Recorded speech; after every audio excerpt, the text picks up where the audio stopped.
A paz do Senhor, meus irmãos, tudo bem com vocês? Estamos aqui mais uma vez. Quero aqui convidar vocês mais uma vez para nessa transmissão, mais uma vez, ouvir a palavra de Deus através dessa conversa que nós vamos ter aqui, juntamente com o meu irmão, o presbítero Paulo. Paz do Senhor, meus amados. E meu irmão Diácono Átila, mais uma vez aqui. Nós viemos nessa noite para conversar mais uma vez com você. Você que não é inscrito, se inscreva no canal, compartilhe, vai lá no Instagram também. Lá tem um link lá, se você quiser convidar alguém e clicar no link, já vai direto para o YouTube. Eu me chamo Cícero, mais uma vez estamos aqui no Filhos da Promessa. Quero abrir as portas para você e creio que você vai abrir as portas para a gente entrar na sua casa também, amém? Vamos ter uma conversa hoje sobre qual é o propósito da vida. Nós vamos aqui conversar, meus irmãos aqui, interagir, né? Quem sabe essa dúvida que você tenha. Quero agradecer também a vocês que estão comentando, passando ideia pra gente. Que Deus abençoe muito mais a vida de vocês. Vamos aqui passar um minuto para eles, para dar uma palavra inicial aqui, o que eles acham, para a gente começar a conversa. Vou começar aqui com o meu irmão, presbítero Paulo, amém? A paz do Senhor, meus amados, seja bem-vindo. Vamos também hoje conversar um pouco sobre a prosperidade cristã. Que prosperidade é essa? Terrena, espiritual, celestial? No início a gente vai conversar um pouco sobre isso. E quero dizer para vocês, um convite maravilhoso nessa noite para todos. Aquele que está longe da presença de Deus, aquele que não conhece Jesus ainda, aquele que não tem o seu nome escrito no livro da vida. Então um convite para você nessa noite. Está em Mateus 11 e 28. Vinde a mim todos que estão cansados, sobrecarregados e oprimidos. Pode vir tudo. Que Jesus, ele tem algo maravilhoso para te oferecer. No versículo 30 ele diz, porque o meu jugo é suave e meu fardo é leve. A paz, meus amados. Irmão Diácono Átila aqui, ó. A paz e a graça do Senhor a todos, né? Mais uma vez estamos aqui reunidos e como todas as outras vezes, mais essa oportunidade para a glória do Senhor Jesus, que o nome dele seja exaltado, que dúvidas sejam esclarecidas para a glória do Senhor Jesus e que o que a gente possa vir aqui transmitir seja o início, não é, para uma caminhada de fé para todos aqueles que aceitar o Senhor Jesus como o teu único e suficiente Salvador. Te convido a nos emprestar um pouco da sua atenção, parar um pouco conosco e refletirmos juntos, aprendermos juntos, para que assim possamos ter uma direção de um caminho que muito provavelmente será para a glória. Amém? Amém, meus irmãos, aqui, já quero aqui enriquecer o nome do Senhor, que Ele é grande, é poderoso. Nós vamos conversar com essa galera hoje, né? Como você pode ver, a gente vai mudando aos poucos, já estamos numa posição diferente, mudando uma coisa. Daqui uns dias, para a glória de Deus, nós estamos começando o nosso cenário, e creio que você que está assistindo já possa até notar a diferença, né? Mas a pergunta que eu quero fazer para você, e a pergunta que eu vou fazer também para meus irmãos, talvez você esteja com essa conclusão, você que é da igreja, você que talvez não é da igreja, talvez você até já pensou nisso, mas espera aí, qual é o sentido da vida? Por qual motivo existe a vida? Por que eu estou nessa terra? Né? Você pode até se perguntar, e eu creio que hoje Deus tem uma resposta para você. Talvez você fique com a dúvida, mas se caso você tiver dúvida, vai nos comentários, ou então vai no Instagram deles dois aqui, que lá eles podem responder também para vocês. Mas fica conosco até o final. Mas aqui com o meu irmão, presbítero Paulo. Qual é o sentido da vida? Qual é, presbítero, o sentido da vida? O Glória a Deus. propósito da vida. O propósito da vida de todo homem, irmão. Seria bom que todos reconhecessem a graça e o caminho da salvação. Porque de todos os caminhos que você possa caminhar, ou todos os sentidos que a vida possa te levar, te direcionar a andar por eles, quero dizer que a maior paz e a maior alegria que todos um dia vão ter é no maior propósito de adorar o grande Rei. Nascemos para isso, para adorar a Deus. E eu te provo. Quem foi que pregou para os índios? Mas o índio, ele tem um desejo de adorar alguma coisa. Por ele não conhecer essa verdade aqui, a palavra do Senhor, acaba adorando o céu, lua, estrela. Muitas pessoas, por não conhecer Cristo, têm um desejo de adorar alguma coisa, buscar um poder, algo superior a ele. Outros, por estar perdido na escuridão do pecado e do mundo, acaba adorando Satanás, acaba fazendo um pacto com as trevas.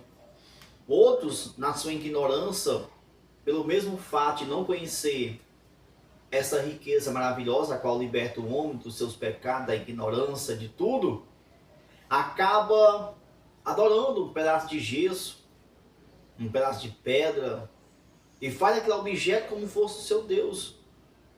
Imagina só quando você chega num nível de loucura, de se ajoelhar para um pedaço de gesso e conversar com aquele pedaço de gesso, o qual não tem fôlego de vida, a qual não tem poder de te proteger, não tem poder de te purificar dos teus pecados. Mas eu te apresento nessa noite e o seu nome é Jesus Cristo. Ele que me leva nos braços, Ele que me sustenta, Ele que me purifica de toda mancha do pecado. E no momento de dificuldade, Ele é o meu protetor, meu baluarte, minha rocha. Ele é o meu escudo. Dizer uma passagem muito conhecida, o rei Davi, um homem de quase 3 metros de altura. Quem foi que protegeu ele? Quem foi que deu vitória para ele? Deus.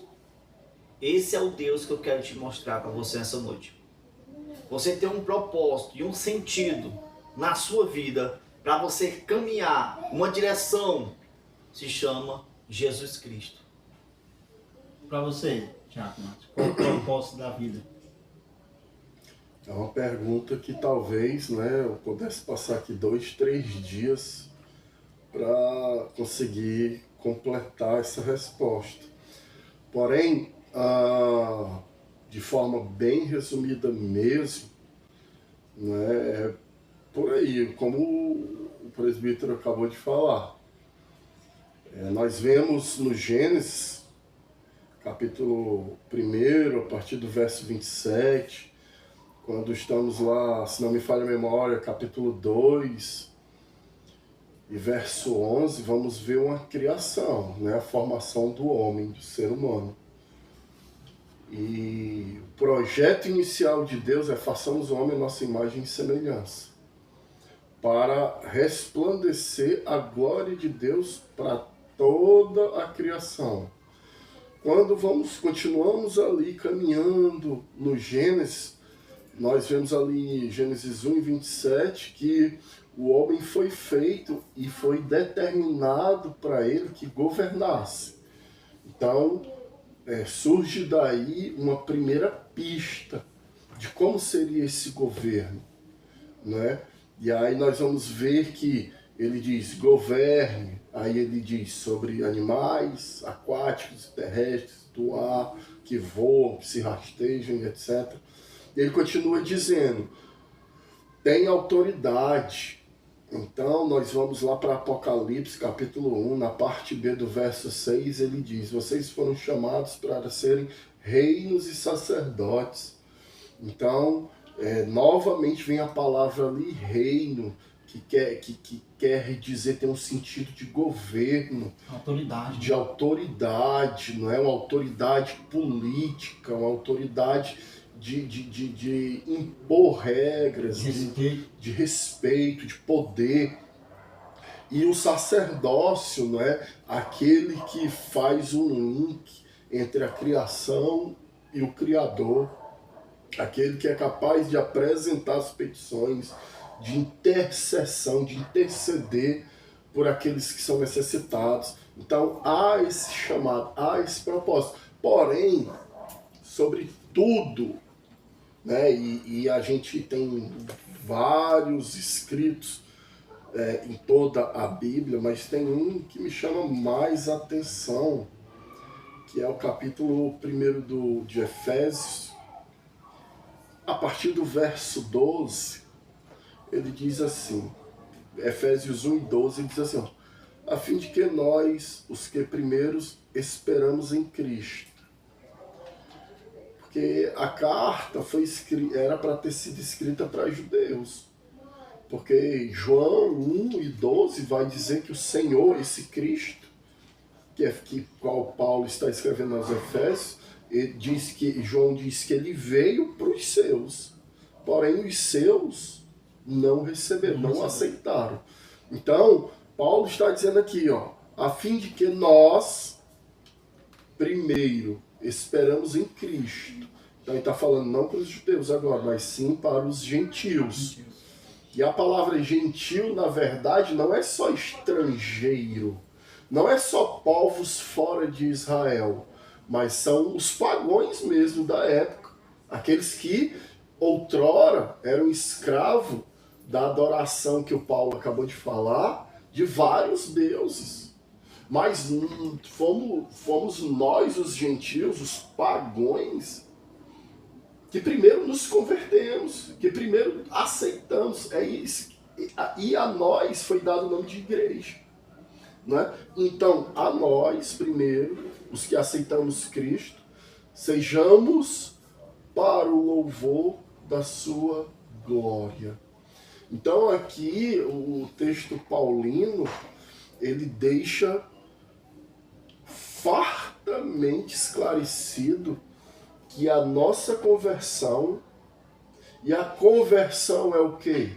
A gente passa por uma cronologia, né? Por etapas. A gente primeiro aceita Jesus como Senhor e Salvador, ali na frente da igreja, nós reconhecemos Ele agora como nosso Deus único, na hora do apelo. A segunda parte é o batismo. E o que é o batismo? Trocando em miúdos, sem entrar em muitos detalhes, o batismo eu morro para o mundo quando eu sou imergido nas águas. E quando eu sou submerso nas águas, quando eu sou imergido, quando eu levanto, quando eu sou imerso, eu morro para o mundo, agora quando eu levanto, eu ressuscito com Cristo agora. Então agora eu sou essa nova criatura que é para louvor e honra, glória do nome dele. Então esse é o grande sentido, o grande propósito da vida. Para que nós... Esse propósito começa depois do batismo ou já antes já tem um propósito? Não. É porque eu quis dar uma cronologia, né? O passo a passo. Porque tem gente que diz, né? Que mas depois que você só começa, depois que batiza, por exemplo, claro que não, né? Mas tem pessoas que dizem que Jesus começou o ministério com 30, aí dizem que o propósito de Jesus começa a partir dos 30 anos. Isso não existe, né? É difícil, para mim, é difícil falar isso, porque se você pegar Apocalipse capítulo 12, vai falar de 3 personagens ali. E ali a gente encontra o sentido da existência. Vai falar de uma mulher, e aí há discussões teológicas, né? Porque católicos, augustinianos, vai dizer que aquela mulher é Maria, e nós, os protestantes, não cremos nisso. Então, aí nós vamos continuar o texto e vamos ver que aquela mulher, né, aí vai dar lá o exemplo, um sinal foi nos dado no céu, uma mulher vestida de sol, com 12 estrelas ao redor da sua cabeça. Isso liga lá quando José teve um sonho e começou ali o ódio, os irmãos começaram a... Vixe, nós vamos nos prostrar a ti, que é o mais novo. Jacó pergunta, até eu que sou teu pai vou me prostrar a ti e tal. Só que não era a ele, não é? Que eles iam se prostrar. Então, a gente vê que ali ele está falando das 12 tribos, ou seja, do povo de Israel. Quando em Gênesis capítulo 12, Deus chama Abraão, nós vemos de fato quem é essa mulher. Essa mulher é o território de Israel. Jesus é israelita, Paulo, porque só quem pode dar nacionalidade, gerar um filho é a pátria. Somos brasileiros porque fomos gerados pelo Brasil. Então, do mesmo jeito, Cristo foi gerado por Israel e para Israel. Então a mulher ali é o território, não uma pessoa. Nós vemos um dragão, que é uma besta terrível, poderosíssima, que persegue, que levanta perseguição, que promove as guerras, e aqui dali é a personificação de Satanás, é o inimigo de fato. E nós vemos por último, e o mais interessante, um filho, que a mulher está para dar à luz. Nós vemos lá em Gênesis 3:15 que esse filho será capaz de pisar a cabeça da serpente, que é o diabo, o dragão, e dali vai ser... Quando chegamos lá em Isaías 7:14, nós vamos ver que um filho vai nascer da virgem, e ele será chamado Emanuel, que tem por tradução Deus conosco. Aí já cumpre Mateus 28, quando o Senhor diz que estará conosco até o fim dos tempos. Então, Emanuel, Deus conosco, essa criança. E aí, por fim, nós vamos continuar, isso é verso 7, no verso 8 diz assim, ó, e a criança comerá leite e mel para que assim aprenda como fazer separação do bem e do mal. O que é que o profeta está querendo nos ensinar? Que o nascimento da criança, apesar dele ser o rei da glória, ele vai ter uma vida inteira normal. Muitos se assustam quando eu digo que talvez José teve que dar uma palmada em Jesus. Quando Moisés teve que dar um cascudo em Jesus para ele aprender. Porque quando ele diz que ele vai comer leite e mel, ele vai passar pelos processos humanos até que ele aprenda a rejeitar o mal. Ele teve que aprender isso. Está lá no texto, é só criança, né? Então ele teve que aprender esse processo. Aos 30 anos, quando ele aprendeu isso, que de fato iniciou o ministério dele, é a hora que Deus fala com ele. Na hora lá do batismo, Deus diz, aparece lá a personificação do Espírito, que é a pombinha, né, o animal, e João escuta a voz, esse é meu filho, a quem tenho prazer, em quem me comprazo. Então ali inicia de fato o ministério de Cristo, certo? Para quê?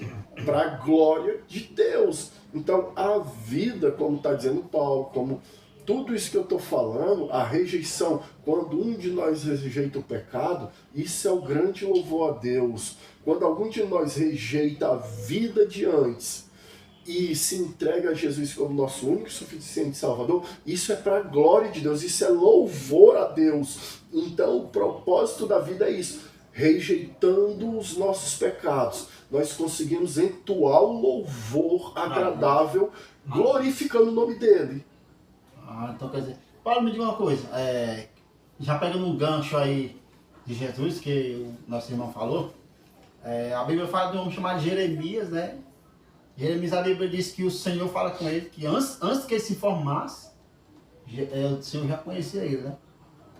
Ali o propósito de Jeremias já foi já no ventre ou teve que pegar maturidade ali, tu acha? Se você já tiver um tema aí, mas quiser responder esse depois, quem sabe? Assim, né? Deus já escolheu ele para quê? Para uma missão, para um propósito. O Senhor já escolheu. Mas lógico que vai ter o passo a passo dele, né? Que ele não vai sair do ventre da sua mãe sabendo de tudo. Mas só o Senhor vai conduzir ele por um caminho e falar com ele, chegar um tempo certo, começar a fazer sua missão do seu propósito. Também lembrando aqui de João Batista, a voz do que clama no deserto. Ele é relatado no livro de Isaías. Ele aparece no Novo Testamento, a voz que clama no deserto. João Batista, tinha o quê? Propósito. Estava já predestinado para aquela nasceu primeiro que Jesus, né? Isso. Jesus também já veio para quê? Veio para a terra com um propósito. Propósito de quê, irmão? O propósito de dar a vida. Porque eu era morto, passei da morte para a vida eterna. Passei da morte para a vida. E logo, logo, o Senhor volta ou nós vamos para o céu e desfrutar de uma vida eterna. Sem dor, sem dor, sem planto, sem luto, sem sofrimento. E uma das coisas que mais me alegra no reino celestial é uma coisa que me alegra muito. Qual é, irmão Paulo? O pecado. Separado total dele. Eu não vou mais pecar. De forma maneira nenhuma. Livre do pecado. Irmão, tu é crente, tu peca. Todos somos falhos e pecador. Só teve um que veio 100% homem e 100% Deus, Jesus, e não se achou dolor, nada na sua boca, nem um pecado. Enquanto nós vivemos nessa terra, fomos comprados com o sangue de Jesus, purificados com o sangue de Jesus, e temos que se afastar o máximo que nós puder do pecado. Por quê, irmão? Porque o propósito que Deus nos chamou foi para a santificação. Ele seguis a paz e a santificação para com todos, sem a qual ninguém verá a Deus. Todo cristão, ele foi escolhido, confessou o nome de Jesus. Quando o nosso irmão Diácono Átila falou, ele foi para a água. Na hora que ele levantou, uma nova criatura em Cristo. Começou um novo propósito na sua vida. Qual é o novo propósito? De andar pela porta estreita e caminhando na verdade, na luz do Evangelho, na palavra de Deus, caminhando em uma direção certa. Qual é essa direção, irmão? A Nova Jerusalém. Só para completar, quando o irmão fala sobre essa porta estreita, e aí aqui eu finalizo minha parte a respeito, talvez, não sei se você vai querer continuar o assunto, mas eu vou fazer uma pergunta então, já que você vai responder. Aí, responde essa daí, depois a que eu vou perguntar, já para... Pronto. E aí a gente, só para finalizar, o final do propósito da vida, né, e juntando com o que o Paulo já está falando, e que porta estreita é essa? Quando a gente vai lá no livro de Mateus, no capítulo 6, e lá no verso 33, a gente vai ver o evangelista dizendo: buscai, pois, primeiro o reino de Deus. Né? Então, a busca do reino, não tem como eu fazer essa busca por outro caminho que não seja esse que ele falou que é estreito. Com dificuldade, com abrolhos, com espinhos. Né? A porta estreita nos leva a esse lugar, que é o reino. Né? Buscar primeiro as coisas do reino. Colossenses 3:3 faz meio que uma paráfrase desse versículo. Né? Diz, colocai teus pensamentos nas coisas do alto, porque ali no alto não tem nem traço nem ferrugem para corroer, e nem tem a mão perversa do ladrão para te roubar. Então, acumular tesouros ali naquele lugar. Né? Então, o propósito da vida é qual? Primeiro, como diz Paulo agora que a gente acabou de ler, Efésios 1:12, louvar a Deus, engrandecer o grande nome dele, não porque ele precisa disso, mas porque é do agrado dele e solução para a nossa vida. O louvor a Deus é solução para problemas, Paulo.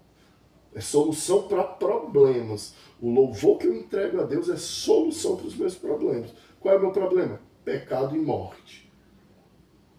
Certo? Pecado e morte são os meus grandes problemas. Na verdade, talvez os únicos que eu tenho. E todo o resto vem daí. Primeiro eu peco, depois, porque eu peco, eu morro. É fato. E foi isso que aconteceu lá no jardim. Em cima dessa pergunta em sequência, como eu sou nova criatura, caminho pelo caminho estreito, eu busco a Deus antes de todas as coisas. E você pode estar perguntando, fale o resto do verso. Posso falar. E as demais coisas, né, embora essa tradução não seja tão fiel, as demais coisas te serão acrescentadas. Que demais coisas são essas? Não é ouro e nem prata, mas é capacidade de vencer o pecado. Glória a Deus. E não ser vítima da morte. As demais coisas é isso, que através do Espírito Santo conseguimos agora vencer o pecado. Então, se você me pergunta qual é o propósito da vida, louvar a Deus, como Tiago diz, resistir o pecado. Uma vez resistindo, eu não sou mais um alvo da morte. Meu irmão, eu quero dizer algo aqui para os nossos ouvintes. O que é que na porta estreita tem? Meu irmão falou? Abrolhos, espinhos. Tem dificuldade, meus amados. A porta estreita tem dificuldade, tem renúncia. A porta estreita tem tudo isso. Eu sei que há milhares nas redes sociais oferecendo uma porta bem larga. Cuidado, viu? Lá pela porta estreita, que o Amado falou, que tem Ambrones no meio, viu? É luta. Porque eu quero fazer uma pergunta aqui para vocês dois. Você que chegou até aqui agora, né? Obrigado, Deus abençoe. Escreve no comentário o que você tá achando aí. Dá uma curtida. Dá uma curtida aqui, ó. Vai pelo nosso irmão aqui, ó.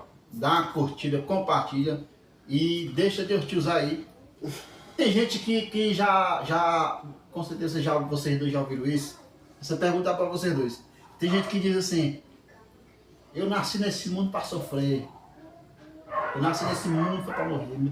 Meu propósito, minha missão aqui é sofrer. Eu não mereço nada.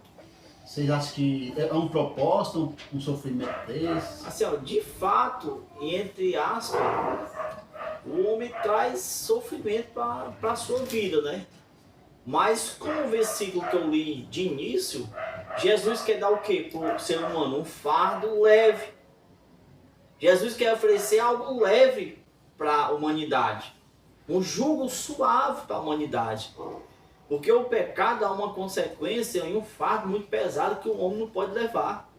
Jesus Cristo, ele, naquela cruz, ele levou os pecados sobre ele. Ele foi moído, transpassado pelas nossas iniquidades, nossos pecados. É pesado. O pecado ele é tão terrível que ele separa o Criador da criatura. O homem nasceu para adorar a Deus, para servir o Senhor e para um ambiente de paz maravilhoso.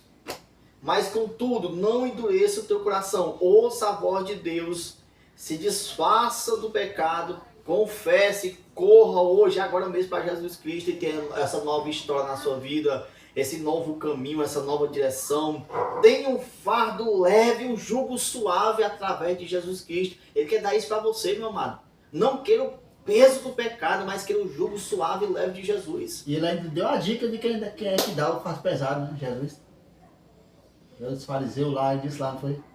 Não faço o que ele disse, mas não obedeço, porque eles trazem fardos pesados que nem eles podem suportar. E nem tão pouco carrega sobre ele, leva os fardos que eles botam.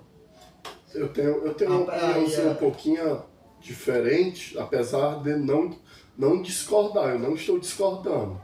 Eu só gostaria de botar alguns ajustes, porque tem muito crente, irmãos, que usa o texto lá de Malaquias, quando está falando dos dízimos das ofertas, né? E Deus traga para sustento do templo, provisão do templo, e façam prova de mim, como abrirei as portas dos céus, e etc, etc.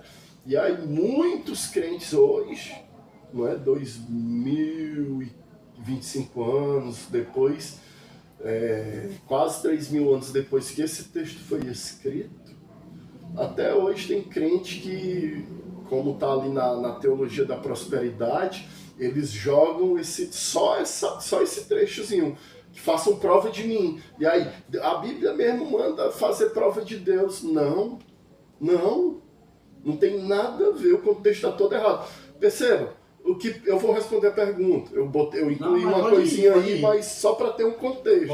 Perceba, Paulo, 1 Coríntios capítulo 10, a partir do 9. A resposta da pergunta aí, da murmuração, é no verso 10. Mas eu tenho que dar um contexto. Então eu vou ler a partir do 9. 1 Coríntios 10 e 9 diz: não devemos pôr o Senhor à prova. Forte, né? Não devemos... E aí você vai ver o que é botar o Senhor à prova. O que muito crente prega aí. Vamos colocar Deus à prova para ver se estamos... 1 Coríntios capítulo 10, a partir do verso 9. Então, lá vai dizer, não devemos pôr o Senhor à prova, como alguns deles fizeram e foram mortos por serpentes. Ou então pelo destruidor, em outras versões. Ele continua dizendo no verso 10, então não se queixem, não murmurem. Na NAA, na João Ferreira de Almeida, diz: não murmurem. Por quê? Como alguns deles murmuram e foram mortos pelo anjo destruidor. destruidor.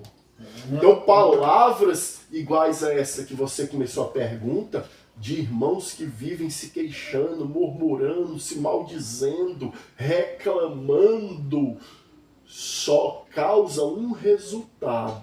Se o louvor, que é o propósito da vida, alegra o Deus poderoso, a murmuração é o contrário, é o sinônimo do louvor a Deus. Ela é uma reclamação, uma ocasião a qual permite, Cícero, o destruidor entrar na tua vida. Tá aqui, não é eu que estou dizendo. Foi o texto que a gente acabou de ler. Não sei se vocês estão concordando comigo, estão me entendendo. A murmuração já não é bem-vinda, né? Então, crente não murmura. Crente não reclama. Passa pela prova dando glória. Glória a Deus. Uma coisa bem rápida. Se você tiver, porventura, passando por uma dificuldade, louve a Deus. Se você tiver só o arroz e o feijão, louve a Deus. Não murmure. Então, quero fazer uma pergunta já mudando de assunto aqui. Como você já citou aí de Coríntios, se torna muito fácil eu perder minha salvação devido à murmuração? Eu não acho isso fácil. Não acha fácil? Não acho. Cara, pelo contrário, na minha humilde opinião, perder a salvação é algo completamente, extremamente difícil. É mais fácil ser salvo do que perceber. Para começar, você confessou o nome de Jesus, você já está salvo. 1 Coríntios capítulo 9, verso 10 diz que se confessares com a boca e creres no coração que Jesus Cristo é o Filho de Deus e veio para nos salvar, será salvo. E a questão dos frutos? Os frutos é a consequência da tua salvação. Se tu é salvo, tu vai gerar frutos. Porque tem pessoas que confessam Não o tem nome de Cristo, mas não fazem. Não existe essa possibilidade de um salvo não dar frutos. Se ele não deu frutos, é porque ele nunca foi salvo. Nunca mudou. Nunca foi salvo. E salvação não diz... mudança é pequena demais. Por exemplo, eu tenho um cunhado que ele não virou crente, que ele nem sequer lê a Bíblia, mas ele deixou o alcoolismo de lado, ele deixou a prostituição de lado, hoje é o pai de família, talvez, na opinião de muitos, exemplar, porque ele levanta cedo, ele trabalha, ele vive para a família dele. É um bom fruto, então, né? comportamento... Então, um bom fruto, né? Não. Isso não salva ninguém. Quer dizer que o fruto não procura salvação? Não estou dizendo isso. Eu estou dizendo que isso não é fruto. Não, você está falando do exemplo, né? Eu estou dando um exemplo que comportamento não quer dizer que você é salvo. Não quer dizer que é salvo. O que quer dizer que você é salvo? Você confessa o nome do Senhor Jesus? Sim. Você crê isso no coração? Sim. Você é capaz de dar a vida por isso? Com certeza. Então você é salvo. E porque você é salvo, agora você produz frutos. E frutos esses que a Bíblia diz que é dignos de arrependimento. Entendeu? Então, comportamento não tem nada a ver com salvação. A pessoa, por exemplo, meu irmão é um ateu convicto, militante e socialmente talvez seja a melhor pessoa do mundo, porque ele não anda dando golpe em ninguém, ele não anda enganando ninguém, certo? Ele vive para a família dele também, é uma pessoa honesta, cumpridora das suas responsabilidades, e infelizmente isso não salva. O que salva é se confessares com a tua boca, se creres no teu coração, e tudo isso em quem? Que Jesus é Filho de Deus, morreu para nos salvar, tu serás salvo. E daí, porque você fez tudo isso e é salvo, agora você produz frutos. Você crê também nisso? Eu acredito que, da forma que eu conheço qualquer cristão, um cristão salvo, pelos seus frutos. Ele é uma árvore, e os frutos que ele der, eu vou saber se ele é crente ou não, com o passar do tempo. Mas se ele crer, confessar, crer com o coração, ele é uma pessoa salva sim. Ah, tu tá fazendo uma separação, né? Que o fruto se dá como crente, agora a salvação já é outra coisa, né? Tu tá dizendo? Salvação, como meu irmão acabou de dizer, quer ser E salvo? confessar. Confesse Jesus Cristo e creia e o siga, você é salvo. Agora, comportamento, tem muitos cristãos que levam um bom tempo a ter um bom comportamento, a ter uma boa postura, uma boa maturidade. Quantos cristãos que faz papel de menino, faz papel de um homem irresponsável, sendo pai de família, tendo filho, tendo mulher, e age de uma forma muito errada. Ele não amadureceu ainda, mas ele está na caminhada, confessou Cristo, ser salvo. Agora tem muitas pessoas que não são cristãos e tem um bom comportamento, tem uma boa postura, vai ser salvo? Vai não, porque continuou sujo com o pecado. Ele não recebeu o convite de Jesus. Quando a graça chega, ele diz, Senhor, vá para casa, entra na casa, faz mudança, liberta, transforma. Quantas pessoas que confessam o nome do Senhor Deus, anda ao lado de Jesus, mas ainda carrega a velha natureza, que não foi libertada, a natureza do passado. Cita um, irmão Paulo. Pedro andava junto com Jesus. E no dia que Malco veio, ele fez o quê? Pegou a espada. Ele botou talvez na cabeça, no pescoço, então foi para arrebentar mesmo. Uma expressão mais assim, usar essa expressão, ele botou foi para matar. Talvez um homem se esquivou e bateu só na orelha. Mas o que? Andava junto com Jesus Cristo. Era discípulo do Senhor Deus. Mas não tinha batido nada da natureza. Mas Jesus sabia, né? Sabia. Que Pedro já estava amado, né? Jesus sabia de tudo. E Jesus foi o quê? Jesus foi ensinando, foi discipulando. Ele foi aprendendo com Jesus. E quando Jesus falava por parábola, ele disse, Senhor, nos ensina. O discípulo chegava, Senhor, nos ensina a orar. Eles iam pedindo, o Senhor ia ensinando. Eles iam conhecendo a verdade. Quando ele começa a conhecer a verdade, começa a ter interesse pela verdade.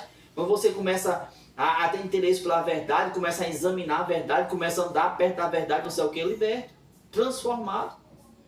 Só para me encerrar, mais 2 discípulos. Senhor, preguemos em 2 cidades, acho que era Tiago e João. E o povo lá não deram ouvido não para a tua mensagem. Quer que nós oremos, desça fogo do céu e mate todo mundo? Não, não é assim não, vocês não aprendem não. Jesus vai ensinar novamente eles. E como é que eu tenho todo ensinamento para me ser parecido com Jesus? Aqui, meu amado. Você quer ser parecido com Jesus? Leia a Bíblia Sagrada que ele vai falar com você.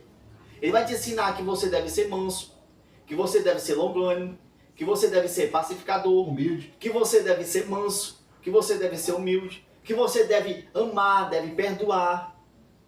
Aí você vai ser parecido com Jesus. Quando você perdoa, quando você ama, quando você bendiz uma pessoa que maldiz, aí você está sendo parecido com Jesus. Pois é, meus irmãos, estamos chegando a mais um feed de programa aqui, Espírito da Promessa no YouTube. Não se esqueça, Instagram, vai lá, tem um link na biografia, clica lá, manda para alguém da sua família que tenho certeza que eles vão gostar e vão mandar para mais pessoas. E o nome de Deus vai ser glorificado, como tem sido desde o início do nosso programa aqui, amém? Passar aqui 1 minuto para eles dar a saudação final e a gente encerrar o programa. Vou estar com o irmão Diácono Átila aqui. Mais uma vez, né, a gente vem encerrando. Quero que você entenda que tudo o que foi falado aqui não é porque somos sabichões, não tem nenhum teólogo aqui. Nós apenas somos 3 apaixonados pela Escritura, 3 apaixonados pelo Senhor Jesus e que tentamos, não é, compreender, entender, talvez para muitos não estejamos nem perto, mas aqui o foco não é saber a opinião do outro, mas sim o que Deus pensa de cada um de nós. Convido a você a pensar da mesma forma. Esqueça quem está de um lado, que está do outro, e foque no Cristo. Assim como diz o Salmo 121, eleva os meus olhos para os altos, porque é de lá que vem nosso socorro. Nosso socorro vem de Deus, que criou os céus e terra. E que tudo isso aqui, esse tempo depositado, né, esse tempo a qual a gente para, primeiro para a glória de Deus, segundo por amor à obra, né, que esse conteúdo chegue até você, que você consiga, né, tenha sensibilidade, que se for relevante para você, se está lhe ajudando de alguma forma, se lhe chamou atenção por alguma coisa, compartilhe, né? Mande para os seus familiares, espalhe aí no grupo da igreja, no grupo da cidade, no grupo dos amigos, no grupo da faculdade, mas divulgue esse conteúdo, ajude o reino a chegar aos confins da terra, para a honra e para a glória do Senhor Jesus. Que Deus te abençoe, que o Senhor mais uma vez volte o rosto dele para ti e que te traga paz. Amém? Meus amados, eu vou pegar aqui um gancho do meu amado irmão. O seu alvo deve ser Jesus. Olhe para Jesus, ele é perfeito. Glória a Deus. E para você que já tem anos na caminhada com Jesus Cristo, seja parecido com Jesus, para que os novos convertidos vejam Cristo em você. Veja que o novo convertido é assim, ó, o irmão é uma bênção. Eu quero ser como ele. Uma transformação notória aos olhos de toda a sociedade. Não somente dentro da igreja, mas em toda a sociedade. Onde esse crente pisar, alguém olhe para ele e se lembra, tu parece com Jesus. Fica na paz, um abraço e dá essa força pra gente. Pai do Senhor, meus irmãos.